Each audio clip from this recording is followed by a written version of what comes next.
This is Tyler Lockett from the Seattle Seahawks, and you're listening to the 3-Point Conversion.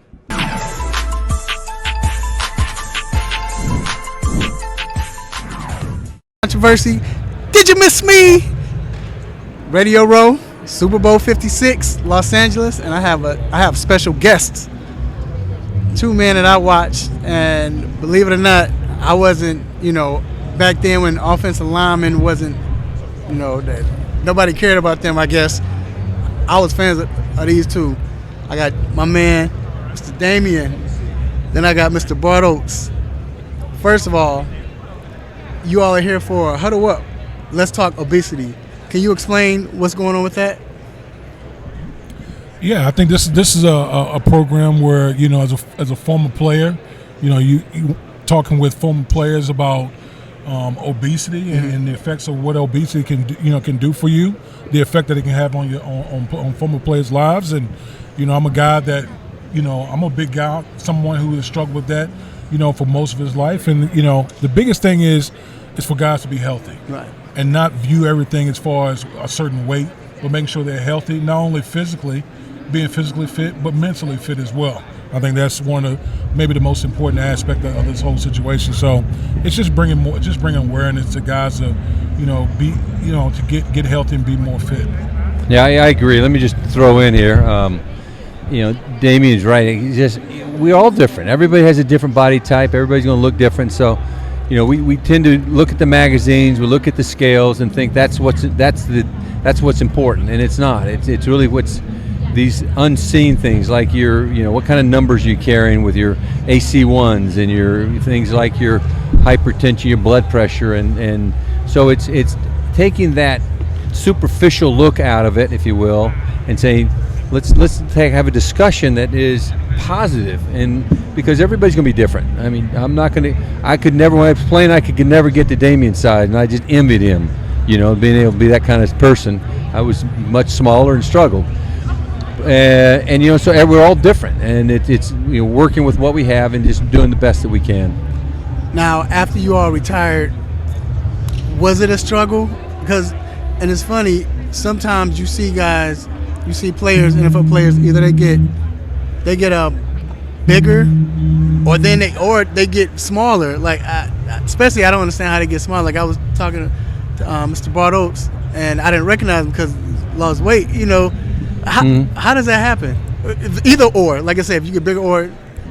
Well, I always say offensive linemen come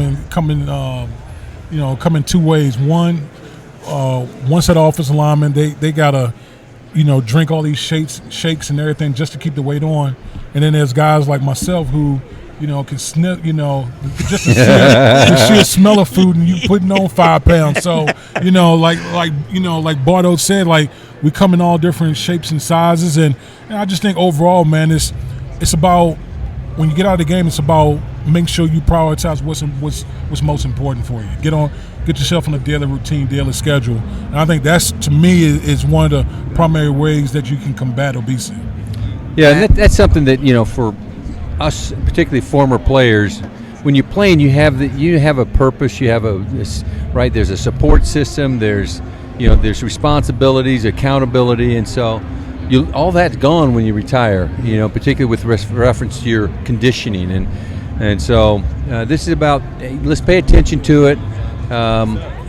We have support groups. We can work with each other because we're all part of this. As former NFL players, and be an example. We want to be an example to the rest of the community. We're not unique to these issues. It's as we know, it is something that's epidemic proportions in our society, and so we can make a little dent in that and create the positive. That don't be ashamed to have these discussions, because it's about longevity and it's about quality of life is what we're really looking for. Now, let's transition to actually on the field, playing on the O-line. Again, like I talked about how it didn't get a lot of fanfare, but you see now these players are getting paid good money, which they deserve. I mean, you all do all the dirty work. Like, was that refreshing to see that? Or was it one of those? I mean, I know you were happy regardless, but was it one of those like, man, if I'd have been playing today, if I'd have played in this era today?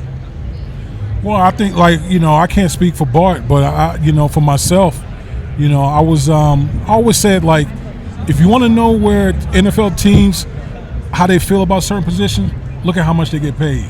Look at how much certain positions get paid.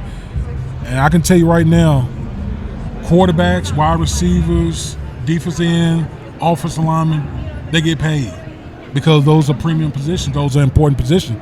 As offensive lineman, you get paid because you got to protect the team's best asset, which is the quarterback. So, I played in the era where offensive linemen were getting paid, and fortunately for me, I was able to, get paid myself. So, I'm always going to talk up big about the offensive line because I know how important it is. We talk about quarterbacks and wide receivers all the time, right. But at the end of the day, you know what wins games? Guys in the trenches. That's ultimately win football games. So, I'm always going to stand up for the big guys. Here. I mean, I played 20 years for Damien, but it was so the numbers were significantly different. But it is. I mean, I think everybody that knows the game of football knows the importance of that interior position of linemen. You look at guys, some of the more recent good quarterbacks.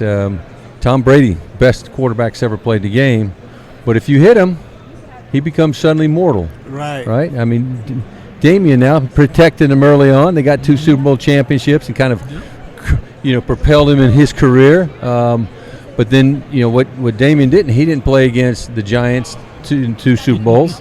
Fortunately, I was gone. Fortunately, he wasn't there. And what they do in that game, they got after him in him in both right. games, and he right. looked mortal, right? And that's what, and because again, it's about if you got to get that line, and they don't have to. Here's the interesting thing: they don't have to be first round picks, great athletes. Offensive linemen, you need this certain style. I mean, I pick up. What round did you go in, Damien? I went the first round. You're okay. Well, so he's an exception to that rule. Never mind. All right. Well, I was not drafted, so there we go. So we go both extremes. But you can find those guys who aren't necessarily the first rounders. But yeah, I mean, you pick them up, and but that line is that's a group that you need to have. Now, each of you all, if you can answer this for me. So, who was that defensive end or tackle that you like, oh my God, I hate going up against him? That kind of got the best of you, if they did. I know for me, I would probably have to say Warren Sapp. Like my second year in the league, I went against Warren Sapp. Warren Sapp is, everyone knows Hall of Fame defensive tackle. And dude was short, big, quick, fast, everything you want to talk about.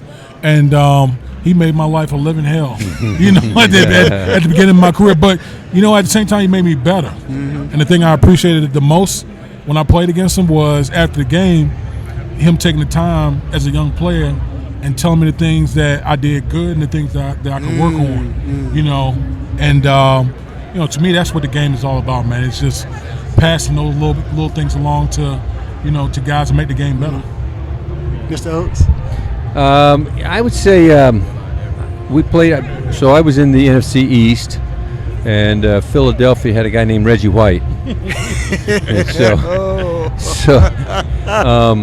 to put this in perspective, Reggie White sacked Phil Simms, my quarterback, more than any other quarterback in his career. So they would take Reggie, who played defensive end, and in passing situations, they'd bring him over in the middle in what we used to call the 46. They'd cover to the guards in the center. Yes, sir. And then the guards would slant out, and they'd leave this big gap one-on-one with Reggie. The way we had our schemes, anytime you manned up inside like that, we fanned everything. Mm-hmm. So the center was now one-on-one with Reggie. Mm-hmm. Now I always questioned the wisdom of that because those sacks kept piling up, and so yeah, Reggie was fairly difficult. Now, do you all like it?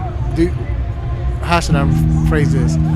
So, running the ball, I always see a lot of linemen talk. They love running the ball, right? But why is that? Like, was it like that for you all? As far as we'd rather run block than pass block? Well, Heck yeah. You rather run block than pass block any day because, number one, you're going forward. Mm-hmm. You know, run blocking, you know, that's your chance to really be aggressive. Okay. To really get after those defensive linemen. Because, listen, at the end of the day, defensive linemen, all they want to do is get after the quarterback. Right.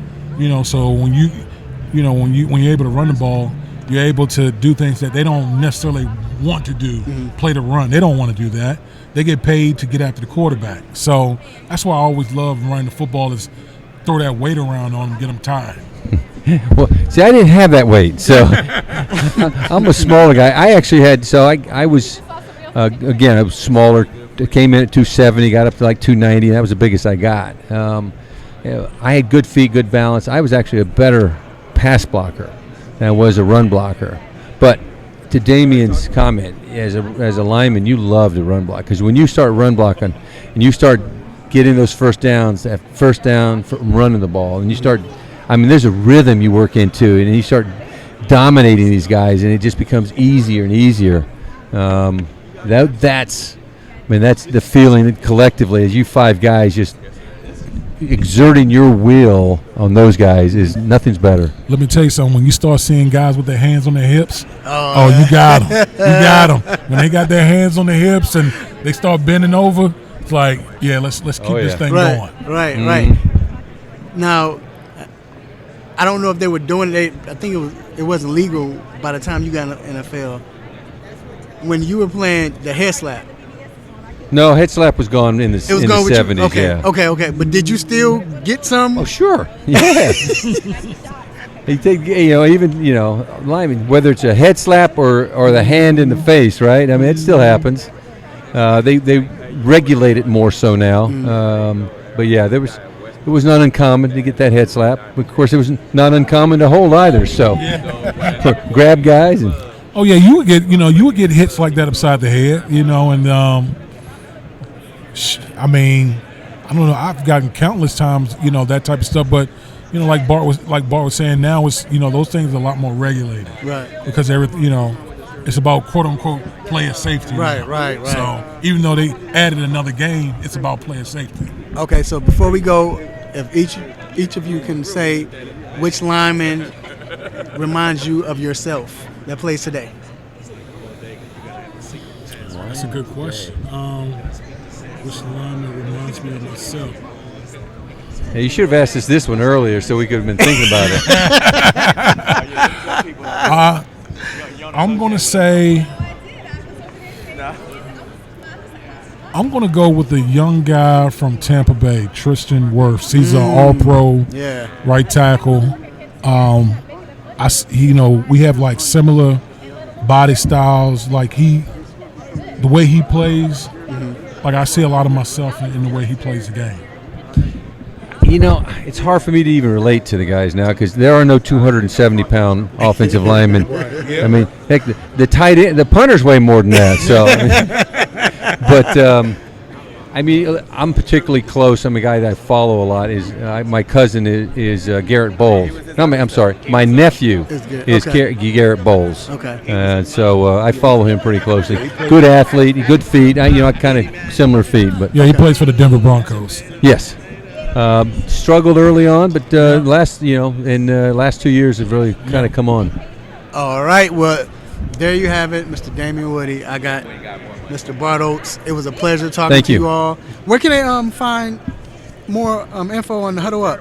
So Huddle Up, Let's Talk Obesity. Go right to the NFL alumni website, nflalumni.org, and we've got it sitting there and discussions. And love you to join. We've got a wellness challenge going on, and so there's just some really positive stuff. It helps us fulfill our mission of caring for our own, caring for our communities and kids. All right. Well, there you have it. Stay tuned because you never know who else is going to sit over here. All right. We out.